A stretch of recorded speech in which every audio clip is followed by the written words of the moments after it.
ගොඩක් යතුරුපැදි ලෝලින්ට මේ තියෙනවනේ වමනාවක් සතියේ දවස්වල පාරේ වැඩට යන්නත් ඕන සතියන්තයේ පොඩි ට්‍රිප් එකක් යන්න සමහර වෙලාවට අර පාරෙන් එහාට ගිහින් පොඩි ට්‍රේල් එකකට බහින්නත් පුරවන එකම බයික් එකක්. ඕ ඒක ගොඩක් දෙනෙක් හොයන දෙයක්. අන්න ඒ වගේ බලාපොරොත්තුවක් දෙන බයික් එකක් තමයි Kawasaki D-Tracker 250 කියන්නේ.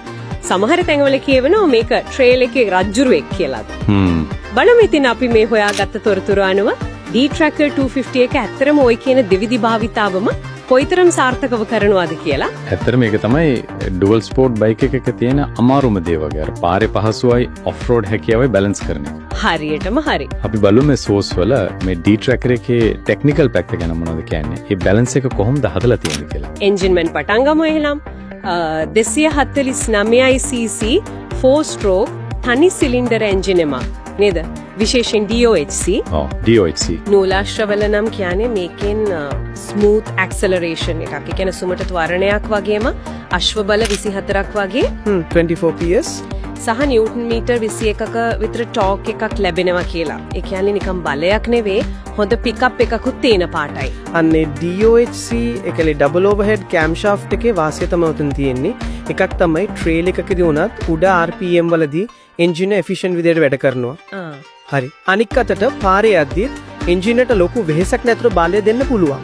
අර නිව්ටන් මීටර් 21ක ටෝක් එක ගැන කියවෙන විදිහට ඒකේ එන්ජින් මේ අඩු RPM එකේ ඉඳලා මෙන්න නිසා අර ලිස්සන සුළු තැනකදී නැත්නම් කන්දකදී එහෙම රෝදේ කන්ට්‍රෝල් කරන් අදින ලේසි කළත් සඳහන් වෙනවා. වේග 6ක ගිය පද්ධතියකුත් එක්ක එනකොට ඒක තවත් උදව්වක් වෙන්නේ නැති නේද? විවිධ අවස්ථාවලට. ඔව් අනිවාර්යයෙන්ම. ඒකත් ඒ ෆ්ලෙක්සිබිලිටි එකට උදව් වෙනවා. හරි. එන්ජින් මේ බලය එහෙමනම් ඒක පාරට එහෙම නැත්නම් ට්‍රේල් එකට දෙන්න හොඳ ටයර් සෙට් එකකුත් ඕන නේද? විශේෂයෙන් මේ දෙවිදි භාවිතාවතම හරියන්න.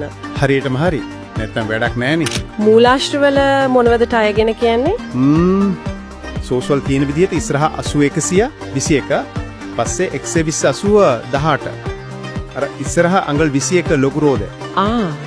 ඒක ඔෆ් රෝඩ් වලට නේද ගොඩක් වැදගත්. ඔව් ඒකෙන් බාධක උඩින් ලේසියෙන් යන්න පුළුවන්. ටයර් වල අර පැටර්න් එක ඒ කියන්නේ මෝස්තරේ හදලා තියෙන්නේ පාරේ යම්තම් ග්‍රිප් එකක් තියාගෙන ඔෆ් රෝඩ් වලදී උඩරිම ග්‍රිප් එක දෙන්නලු. එතකොට මේ බයික් එකේ කන්ට්‍රෝල් එකට බලපාන තව දෙයක් තමයි බරයි උසයි කියන එක. මූලාශ්‍රවල කියනවා කිලෝ 138ක් වගේ අඩු බරක්. ඔව් ඒක සැහැල්ලුයි. සහ මිලිමීටර් 860ක් විතර ආසන උසක් ගැන. මේක කොහොමද ඔෆ් රෝඩ් පාලනයට බලපාන්නේ? අර ස්ටන්ස් කතාවකුත් තිබුණා නේද? ඒක වැදගත්. අර සැහැල්ලු බවයි ටිකක් උස ආසන උසයි නිසා විශේෂයෙන් ඔෆ් රෝඩ් වලදී හිටගෙන වගේ පදිනකොට බයික් එක කන්ට්‍රෝල් කරන්න ලේසි කියලායි කියන්නේ. අර හැරවුම් වලදී එහෙම ඉක්මනට පැත්ත මාරු කරන්න තිය අඩුබර උදව් වෙනවා. ස්ටන්ස් වලදීත් ඉතින් පාලනේ ලේසි වෙනක වාසියක් නේද? ඒක සස්පෙන්ෂන් ලොං ට්‍රැවල් සස්පෙන්ෂන් එකක් ගැන කියනෝ නේද? ඒ කියන්නේ අර සමෝර කියන්නේ පොල් වුණාට පවා උඩින් යනවා වගේ කියලා. ඒක කොච්චර වැදගත්ද ඔෆ් රෝඩ් වලට? ඒක තමයි මේකේ ඔෆ් රෝඩ් හැකියාවේ ප්‍රධානම කැලලක් වගේ. නේද? එක සෝස් එකක තිබ්බා මේකේ සස්පෙන්ෂන් එක කොච්චර හොඳද කියනවා නම් පොඩි කුඩි ගල් බොරළු අර වලවල් වගේ තැන් ඒව උඩින් යදි දැනෙන්නෙත් නෑ වගේලු. ඒකෙන් වෙන්නේ රෝද පොළවට තද වෙලා තියෙන එකයි රයිඩර්ට තියෙන පහසුවයි. හැබැයි අර කලින් අහපු දේත් වැදගත්. ඒ කියන්නේ පාරේ යද්දී. ඔව් මේ තරම් ඔෆ් රෝඩ් වලට ටියුන් කරපු සස්පෙන්ෂන් එකක් නිසා සමහර විට අධික වේගෙන් පාරේ යද්දී වංගුවලදී එහෙම අර තනිකර ස්ට්‍රීට් බයික් එකක තියෙන ෂාප්නස් එක ඒ කියන්නේ තියුණු බව ටිකක් අඩු වෙන්න පුළුවන් කියලා සමහර තැන්වල හින්ට් කරනවා. හරි. ඒක තමයි අර බැලන්ස් එකේ අනිත් පැත්ත. ඒක තමයි ට්‍රේඩ් ඔෆ් එක. ඉන්ධන ටැංකියත් ලීටර 7.7ක් නිසා යම් දුරක් එක දිගට යන්න පුළුවන්. ලංකාවේ මිල ගණන් ගැනත් පොඩි අයිඩියා එකක් තිබුණා මූලාශ්‍රවල. මේ කන්ඩිෂන් එක අනුව යූස්ඩ් හරි රිකන්ඩිෂන් හරි D-Tracker 250 එකක් ලක්ෂ 9ත් 14ක් අතර වගේ යනවා කියලායි තිබුණේ. ඔව් ඒ රේන්ජ් එකේ තියෙන්නේ. ඒ කියන්නේ ඉතින් අලුත් මේකකට වඩා අඩුවෙන් මේ ඩුවල් ස්පෝර්ට් එක්ස්පීරියන්ස් එක ගන්න chance එකක් තියෙනවා. ඇත්තටම ඒ ගානට ලැබෙන හැකියාවන් එක බැලුවම විශේෂයෙන් අර දෙකේම යන්න පුරුවන්කම එක්ක මේක ඇට්‍රැක්ටිව් ඔප්ෂන් එකක් වෙන්න පුරුවන් කියලායි ඩේටා වලින් පේන්නේ.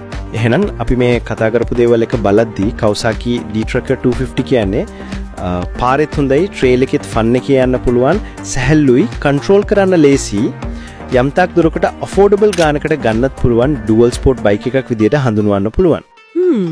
ඇත්තමම මූලාශ්‍ර වලින් නම් පේන්නේ මේක නිකන්ම ට්‍රාන්ස්පෝර්ට් එකට වඩා අර ඇඩ්වෙන්චර් එකක් හොයන එහෙම නැත්නම් එදිනෙදා ගමනට පොඩි ත්‍රිල් එකක් එකතු කරගන්න කැමති අයට ගැලපෙන බයික් එකක් කියලා. හැබැයි අවසාන වශයෙන් හිතන්න දෙයක් ඉතුරු වෙලෝ නේද? මේ වගේ හැමදේම ටික ටික කරන්න පුරුවන් කියන බයික් එකක් ඇත්තටම එක පැත්තකින්වත් ඒ කියන්නේ පාරේ හරි ඔෆ් රෝඩ් හරි එක්ස්පර්ට් කෙනෙක් නොවි අර හොඳ සාමාන්‍යයක් විතරක් වෙනවද? ඒකත් හිතන්න දෙයක් තමයි. ඒ බැලන්ස් එක Tamanට කොච්චර ගැලපෙනවද කියන එක තමයි ඉතින් පදින කෙනා තීරණය කරන්න ඕන කාරණය.